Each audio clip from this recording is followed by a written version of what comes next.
Award du financement des PME, la BNI remporte le meilleur prix de la 6e édition. La Banque nationale d'investissement a eu l'honneur d'être distinguée au Dîner Gala 2024 pour son engagement sur des programmes innovants et à fort impact pour les PME.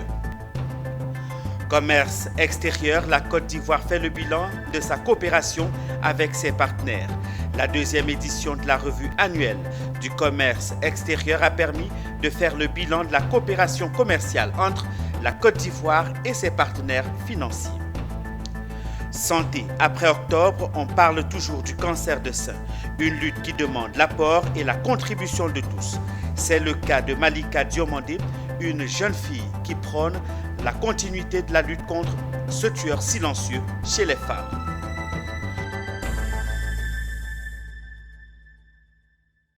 Madame, Monsieur, c'est toujours un plaisir de vous retrouver. Merci de suivre cette édition complète de l'actualité sur la chaîne panafricaine Business 24. Bienvenue à tous. Commençons cette édition par cet élément sur les awards du financement des PME qui a eu lieu récemment à Abidjan. Des institutions financières, banques et microfinances ont été récompensées pour leur engagement dans le financement des petites et moyennes entreprises. Cette cérémonie de remise accorde une visibilité à ces acteurs qui s'engagent concrètement sur des programmes innovants et à fort impact pour les PME. C'était à l'occasion de la 6e édition des Awards du financement de la finance s'engage à Abidjan. Walter Kofi, Richard Akeke. Le besoin de financement des PME en Côte d'Ivoire est encore loin d'être comblé, mais parmi les acteurs qui font de ce financement une réalité se trouve la Banque nationale d'investissement, BNI.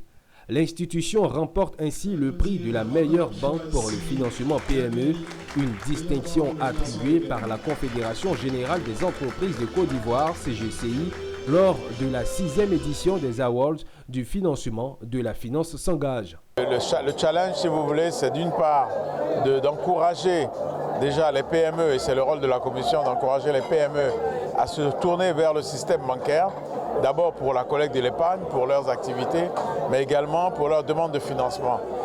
Et pareil, le système financier, que ce soit les banques ou les autres établissements financiers, c'est notre objectif, c'est vraiment par cette initiative-là qu'est la finance s'engage, c'est les emmener à faire beaucoup plus pour les PME, à créer des guichets PME, surtout pour les grandes banques, créer des guichets PME et augmenter la part des PME dans le pourcentage de financement de l'économie nationale.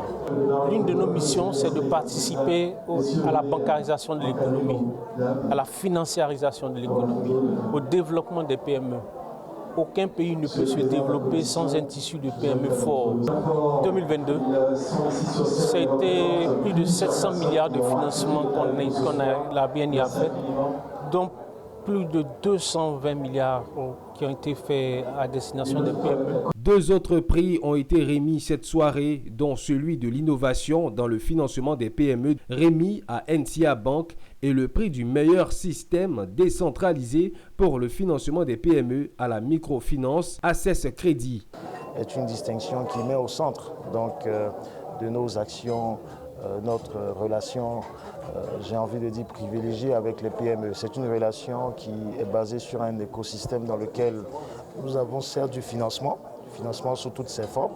Donc nous avons mis en place un ensemble de dispositifs, de partenariats qui nous permet aujourd'hui d'affirmer que NCA Bank fait partie des banques en termes d'accompagnement des PME, est une référence au fait aujourd'hui en Côte d'Ivoire. Les Awards du financement mobilisent depuis 6 ans les acteurs de l'écosystème financier pour des prises d'engagement public devant leurs pairs à financer les PME. En prélude de cette soirée de distinction s'est tenue la 7e édition de la finance s'engage. La Côte d'Ivoire, l'une des économies les plus dynamiques d'Afrique de l'Ouest, continue d'améliorer son commerce extérieur. À la 2e édition de la revue annuelle du commerce extérieur, il était important de marquer une halte pour faire le point sur les avancées réalisées. Une rencontre qui aura permis de faire le bilan de la coopération commerciale entre la Côte d'Ivoire et ses partenaires financiers. Ange Assémian et Seth Ekissi reviennent sur l'essentiel de cette rencontre dans cet élément.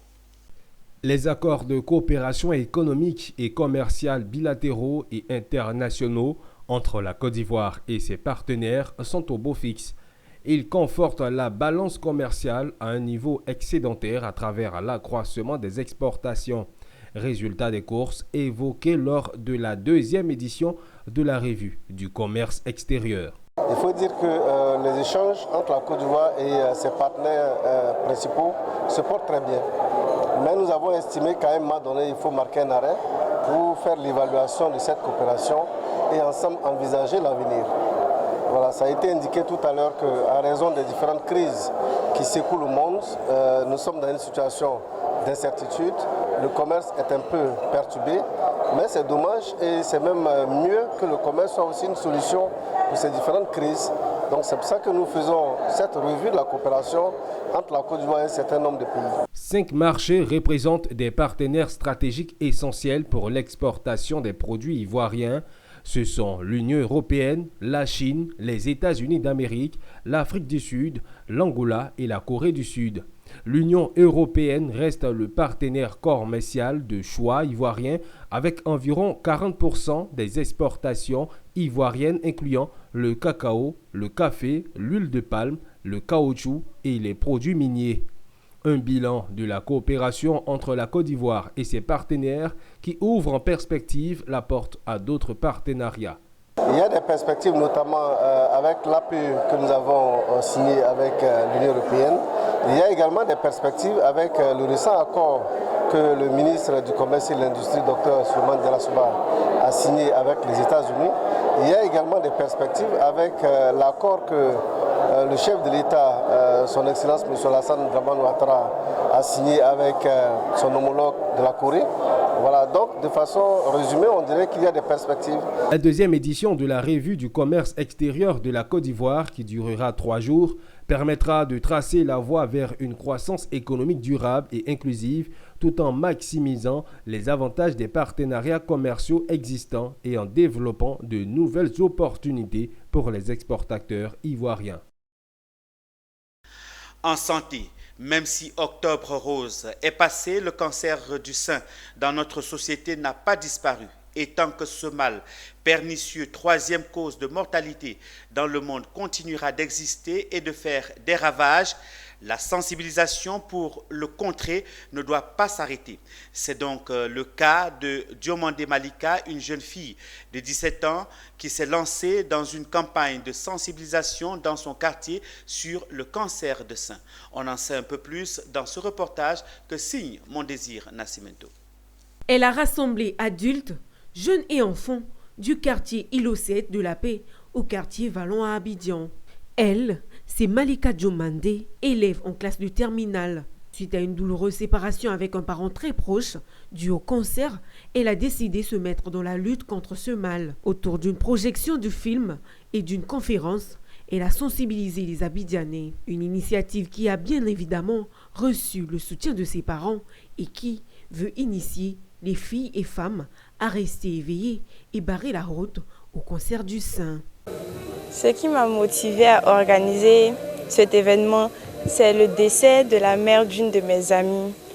Après ça, j'ai voulu sensibiliser différentes personnes et leur montrer l'importance du cancer du sein qui est devenu un fléau dans la société.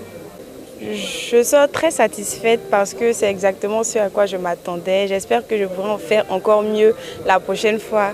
Et j'aimerais remercier ma mère et mon père qui m'ont soutenue financièrement et moralement pour l'activité, mais aussi les personnes du quartier, mes amis qui m'ont soutenue en soyant présents aujourd'hui. Pour réussir cette première édition, Dr Idoukou Anissé du Centre national d'oncologie médicale et de radiothérapie Alassane Ouattara a été mis à contribution. Il a présenté les différentes mesures pour éviter le cancer en général et celui des seins en particulier. L'origine et les manifestations du mal et surtout les attitudes à tenir pour le combattre. Tous ces points détaillés aux populations. En Côte d'Ivoire, le cancer du sein occupe le premier rang des cancers féminins, mais le deuxième cancer, tous sexes confondus. C'est également la deuxième cause de décès par cancer en Côte d'Ivoire. Dans le monde, le cancer du sein occupe toujours la première place des cancers féminins et est la quatrième cause de décès par cancer.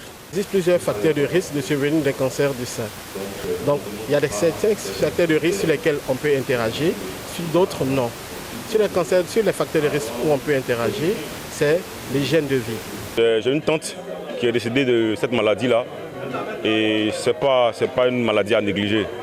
Et j'ai été très enrichi parce que le docteur nous a vraiment enseigné beaucoup de choses. Comment faire le dépistage. Voilà. Et moi, c'est ce qui m'a réellement touché. Avec cette journée de sensibilisation initiée par Malika Djomandé, élève en classe de terminale, des fonds ont été collectés en vue de soutenir des personnes victimes de cette dangereuse maladie.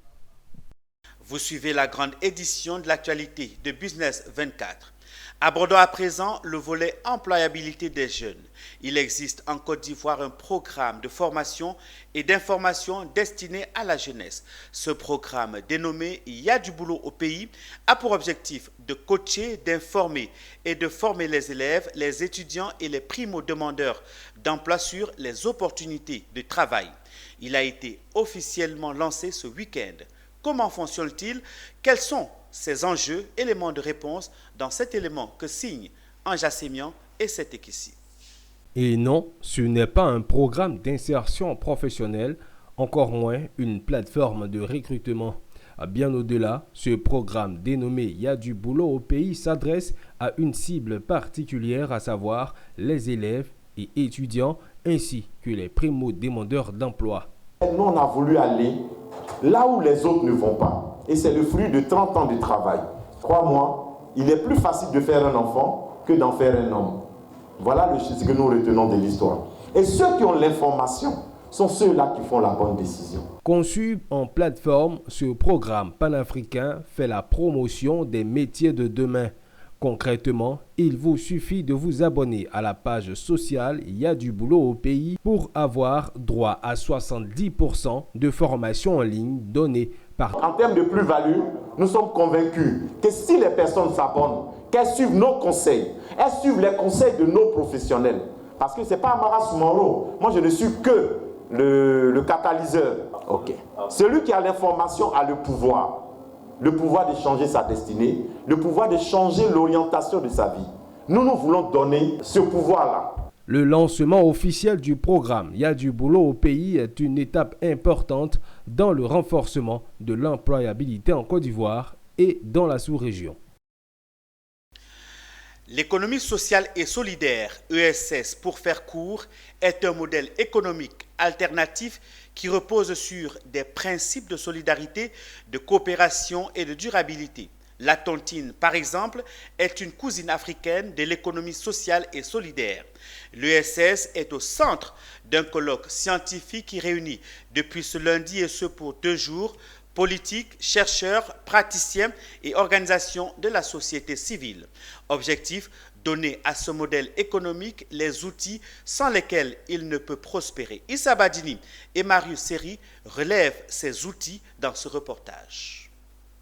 Mobiliser les chercheurs, les institutionnels et les acteurs des organisations de l'EES autour de ces thèmes, économie sociale et solidaire, développement des pays africains, état des lieux, défis et perspectives.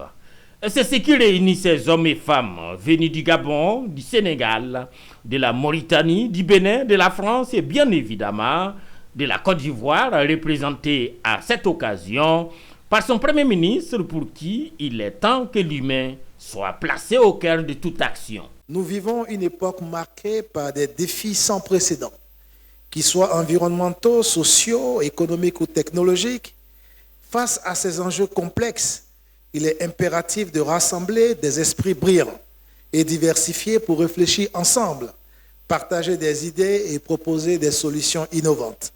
C'est précisément dans cet esprit que le think tank Africa Perspective Institute a été créé avec une mission claire: promouvoir la recherche, l'innovation et le dialogue intellectuel sur des enjeux cruciaux qui façonnent notre société contemporaine.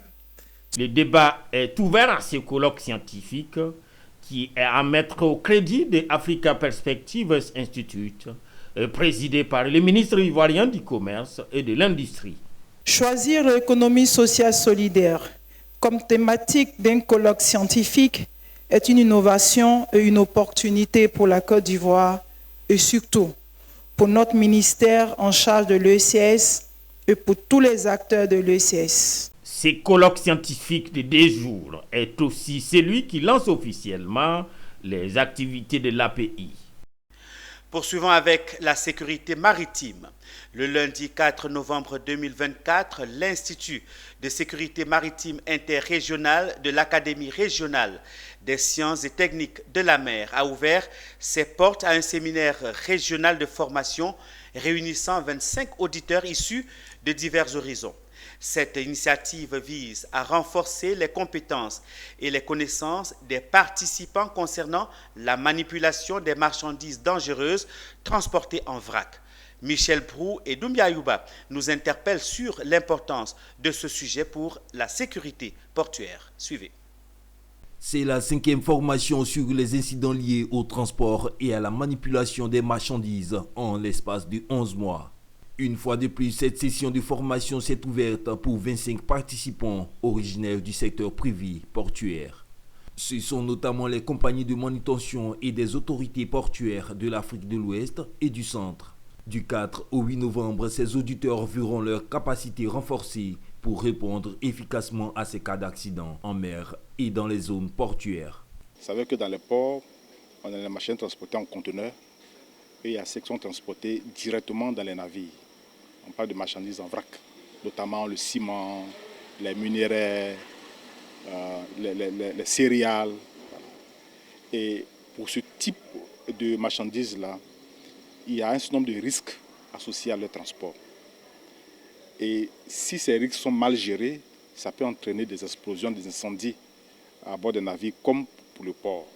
Les participants ont exprimé leur enthousiasme à l'idée d'apprendre et d'échanger sur ces questions vitales. Ils ont également souligné l'importance d'une telle formation pour améliorer leur compréhension des risques associés aux marchandises dangereuses et pour assurer leur propre sécurité et celle de leurs collègues. Cette formation nous permet de mieux appréhender la réglementation nationale et internationale dans les pays de la sous-région. Avec cette formation, je pourrais constater ce que nous faisons déjà pour le transport des marchandises qui viennent, des clinkers qui viennent. Si ce que nous faisons actuellement est conforme à ce qu'on nous apprend à la formation, si ce n'est pas le cas, comment on peut améliorer, sachant que tout ce qui est dangereux présente un danger pour l'environnement et pour l'humain. Cette formation s'inscrit dans le cadre du projet SafePort, consacré à la sécurité et à la sûreté portuaire. Exécuté par l'ISMI et piloté par l'Institut des Nations Unies pour la formation et la recherche, ce projet est financé par le gouvernement allemand. Dans la vie associative, le renouveau syndical des agents du port autonome d'Abidjan, RESAPA, a organisé son 2e congrès le jeudi 31 octobre 2024 à Abidjan sous le thème « Quelle contribution du RESAPA au défi du port autonome d'Abidjan ». Ce congrès a rassemblé les membres du RESAPA et a servi d'occasion pour eux de se rencontrer et discuter sur l'avenir du syndicat. Le point avec Sandrine Kwame et Seth Ekissi. Les membres du réseau RESAPA se sont retrouvés à l'occasion de leur 2e congrès. Les membres du renouveau syndical des agents du port autonome d'Abidjan ont saisi l'occasion pour faire le bilan moral et financier de leur syndicat à ce 2e congrès. Ils ont aussi dressé les perspectives des années à venir dans l'optique d'améliorer les conditions sociales, économiques et environnementales des salariés, ainsi qu'apporter une contribution significative au défi de développement du port autonome d'Abidjan. Au nom de la direction des ressources humaines, je voudrais saluer cette plateforme d'échange que nous avons avec les syndicats et principalement aujourd'hui avec le RESAPA qui nous permet d'échanger dans la vérité mais aussi pour le meilleur bien-être des travailleurs. Nous avons cette plateforme qui se réunit tous les 2 mois, à laquelle nous parlons des véritables problèmes des travailleurs, que nous remontons à la direction générale et nous faisons ce qu'on peut faire pour vraiment améliorer les conditions. Un comité de réflexion a été mis en place pour travailler sur la question afin de faire des propositions concrètes aux parties intéressées. Et le thème qui nous réunit aujourd'hui est quelle contribution du RISAPA au défi de développement du port autonome d'Abidjan. C'est un thème qui, à notre sens, vient à propos parce qu'il va permettre de dessiner les perspectives, tant du point de vue des infrastructures, tant du point de vue de la responsabilité sociale même du port autonome d'Abidjan. Parce que quand nous parlons de responsabilité sociale, il s'agit également de prendre en compte le bien-être des travailleurs et les conditions de travail. Après ce congrès, par exemple, en termes de gouvernance, nous allons prendre des résolutions pour améliorer la transparence au niveau de la gestion de nos structures. Nous allons faire aussi en sorte que tout le monde se sente engagé au niveau du RISAPA. Après le rapport des commissaires aux comptes, le Congrès a validé le bilan et le bureau a reçu quitus, marquant l'approbation de sa gestion par les membres compétents. Pour les élections, une seule candidature a été enregistrée, celle du secrétaire général, qui a été élu par acclamation pour un mandat de 4 ans. En religion, la première édition de la grande campagne d'évangélisation dénommée Jéricho s'est déroulée le vendredi 1er novembre 2024 au stade d'Angré. Organisée par l'apostolat catholique d'évangélisation sacerdoce royal sur le thème « Tu es prêtre, prophète et roi ». Cette campagne permet de donner les armes spirituelles aux fidèles chrétiens afin de vaincre les obstacles sur leur chemin comme l'ont fait les Israélites à Jéricho. Konena Nourgo et Richard Akeke nous partagent ce moment spirituel.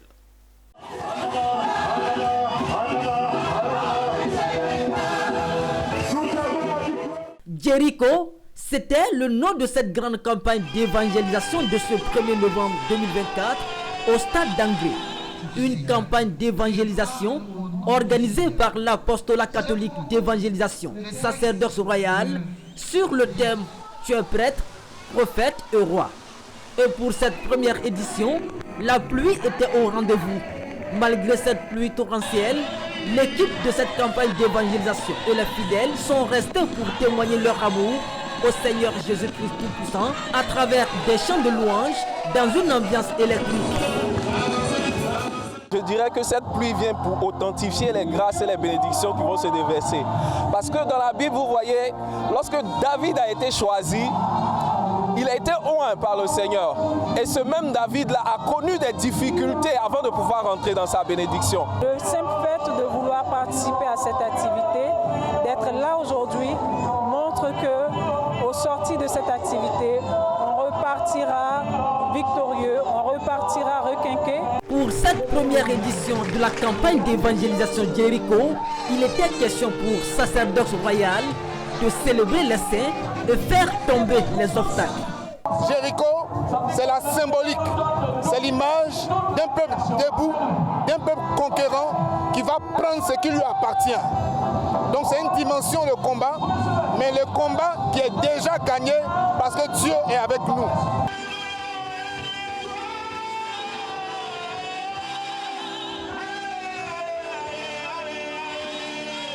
Cette première édition de Jéricho était riche en prières, un moment également de communion avec le Seigneur Jésus-Christ, mais aussi un moment de repartir avec des enseignements du révérend Père Emmanuel Sawadogo afin de leur permettre de faire tomber leur Jéricho. Ah mais c'est clair que pour faire tomber Jéricho, on ne peut pas aller à ce genre de bataille-là, les mains vides et les bras ballants. Oh, même David a dû prendre des cailloux dans la rivière ou je ne sais pas où. Cette grande campagne d'évangélisation Jéricho a été un moment de partage de vêtements, de nourriture et de denrées alimentaires pour le grand bonheur des fidèles. Initiée en cette année 2024 par l'apostolat catholique d'évangélisation sacerdoce royal, cette campagne d'évangélisation Jéricho sera organisée le 1er novembre de chaque année.